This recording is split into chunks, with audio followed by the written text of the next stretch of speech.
Om. In this video, I'm going to give you a little tip from Chaldean Numerology on how to find, we're going to stay with the single digit numbers for this video, how to find a very key success code that unlocks the best version of the number.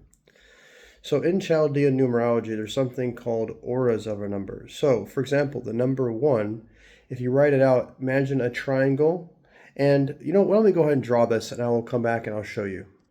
Okay, here we are with the number 1. So you can see 101 is written, which is in Chaldean, the 0 and a 1. So it's technically written as a 0-1, where a 10 would be written as a 1-0. Okay, so the digit sum of 0 and 1 is a 1. That makes the inner aura a 2, the outer aura a 1. This is kind of showing you how this energy of the 1, which is the digit sum, is focused externally and internally. And I have to say, it's very humid here in Mexico, so the camera's a little foggy. Now, as you can see, this video is not planned because I have a 3 in a particular place for me where my videos and my expression does best when it's raw and unfiltered, because it gets me into a flow state where I can share information that I wasn't even planning on sharing. So let's go through the numbers 1 through 9 to give you an idea. This is really helpful for if you're born on a day that adds up. So you take your day vibration and you can add it together to create a digit sum. You also have life path as well. You have month and also your year, but this will give you an idea for you generally speaking. So for ones, the inner aura is a 2.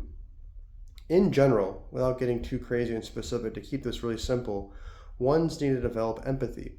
Without empathy, they're too much in the outer aura, which is one where they're too much initiating and individualistic.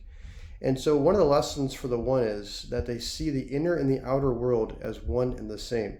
The people in front of them are them. So they're not just there to dictate to and kind of run over. So when the 1 develops empathy, they also access intuitive insight through the 11 on the inside. That will give them the vision and also how to take action and what to initiate on. The 2 has a 4 on the inside. So a 2 is actually 22 for specifically. So 2 needs to, the ideal is to take their emotions and make them into something practical. 2s are actually really good problem solvers. That's why 2s are really good coaches, because they can use the 2 on the outside to listen. And then through the 4 on the inside, they know how to structure that raw information, that just whatever has been shared, and structure it and create something out of it, and then share it in a very pleasant way where they can connect that practicality to the other person. This is 2. So 2s need practical, and you can also go as far as saying 2s do also very, very well when they have some sort of habits and structure and routine that will help them to create a trajectory that will lead to what they really need, what they really want is unity. 6, they want connection. They want emotional connection. So they're here to unite practicality with softness, you could say, in a nutshell. Now 3s are interesting because 3s have a 6 on the inside. What it shows is 3 is designed to function from a place of responsibility, because otherwise 3s can be too much wanting for achievement. They can be a little too scattered, too childlike when they don't have the maturity of having a family or a community or some sort of responsibility or service, something they're doing something bigger for themselves. And when they do this, it activates wisdom in them. It activates instinct, and it activates big results, because 3s do best when they're anchored in some sort of responsibility or service. That's why 3s are like the patriarch. They have, Jupiter depicted with all these moons, which represents having a lot of a big family, basically. So Jupiter's definitely want a big family, and that's where the 6 comes in. So people who say, Vedic astrology talk about, oh, Jupiter and Venus, they're enemies. Well, in numerology, technically speaking, all number 3s have 6 in the inner aura, and 6s have an inner 3 which we're going to get to in a minute. So the 3, 6, and 9, you can't escape that they are all in harmony with each other. Okay, moving on to number 4. 4 has an 8 on the inside. 4 has a 44-8. So what it's showing is that 4 needs to have discipline and perseverance, because fours typically have this thing where they get reset sometimes in life, where they have to kind of start over, because fours like to build things, and when they're not building something, if they build something and it takes off, sometimes it will reset themselves to start building something again. The key is, it's a 44-8. Build something that has some sort of lasting trajectory, something that where you are aware of the cause and the effect. So it's building something with the long term in mind, not just being like, for example, a rebel without a cause. 4 needs to be mature and have that level of cause and effect established. And that gives them the 3, which is they need to have some sort of creativity. They have a need for them to be creative. Also with 4s, it's good for them to study and gain more information, to expand their mind, expand their knowingness, expand their concepts. Because 4s wants to create order, and they need that fresh information in there to expand their order and to optimize and innovate. Number 5 has a 1 on the inside, which is actually specifically a 10. 5s is a number of dynamicism and change. They are the nature's cross-pollinators. They are here to exchange information. And they don't really like, ironically, because they have a 6 inside of it, they don't really like responsibility, because they're designed to be free, because they have to be able to pick up and move and take their information and go and connect people who are disconnected. That's the whole point of 5. 5 is the one who like goes from United States to like Mexico to China to it doesn't have to be countries, but it also could be different cultures or different groups of people. That's why 5 is considered networkers. They create networks of individuals or seemingly separate mindsets. They exchange information to create synthesis. But the 5's freedom and this movement needs to be rooted in a purpose, the 1 of the inside. And particularly 10 is about following synchronicities. So following synchronicities and being aligned with some sort of purpose, have a reason, is good for 5, and that will help to ground them, the 6. Number 6 has a 3, and it's a 12-3 on the inside. So it's a 66. So 6 is really about self-sacrifice in a lot of ways, because 6 is designed to unite. It's a number of the family. That's why 6 and 1s don't get along superficially, is because 6s don't want individuals, because 6 at the level of the 6, the stage of the 6 in the sequence of numbers, it's about unification. In order to unify, it requires sacrifice. So 6 is definitely a number of service, and again, in order to be of service, there has to be a level of self-sacrifice with that. But 6s need to make sure that it's a 66, nurturing themselves on the inside before. 6 is about make sure your cup is full and overflowing, and give from that overflow. Number 7. 7 has a 14-5 on the inside. It's a 77, 14-5.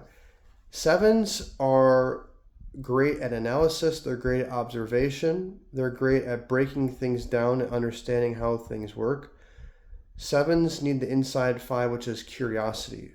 So 7s are very much, when they connect their observation, their analytical mind, their heightened intellect with 5, the freedom of 5, the curiosity of 5 is really good for them. And in fact, it's a 14-5.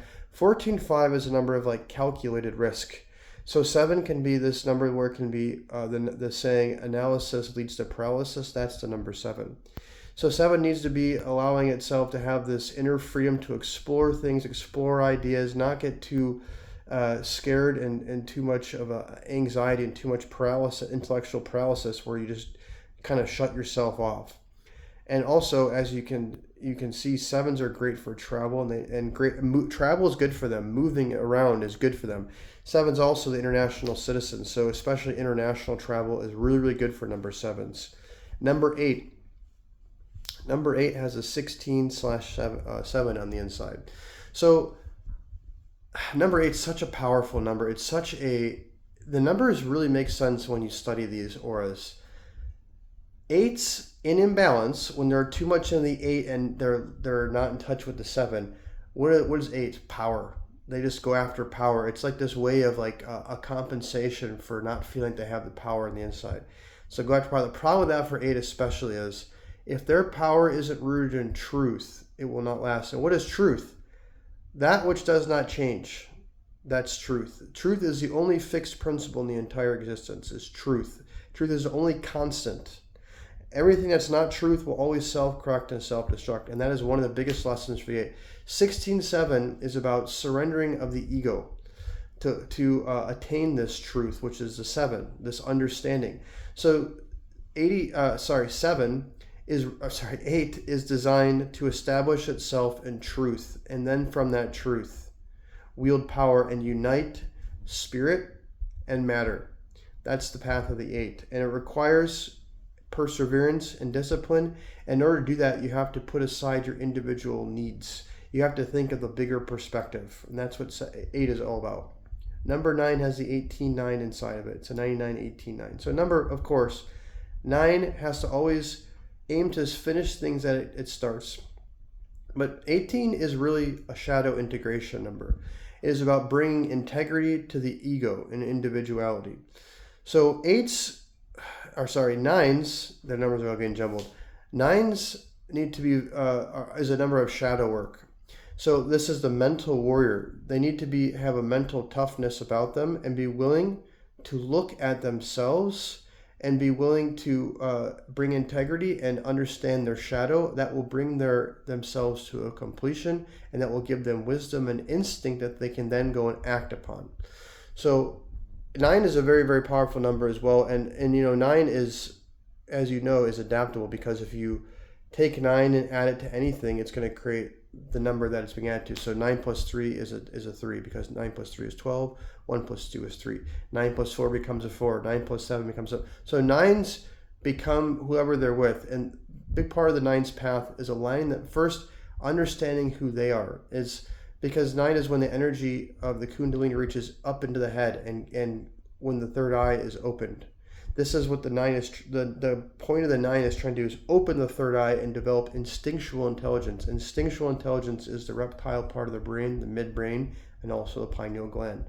So 9 is also a very, very powerful number of doing shadow work, being able to look at yourself, being able to walk with and have integrity up here. And then from that integrity, you can have instincts and actions that will just take you to where you need to go. Because 9 is one of those numbers that they can just start doing anything, and it will lead them and it'll calibrate them. Just like 3s can start speaking and get themselves into a flow state. 9 is the same way. They'll figure it out as they go along.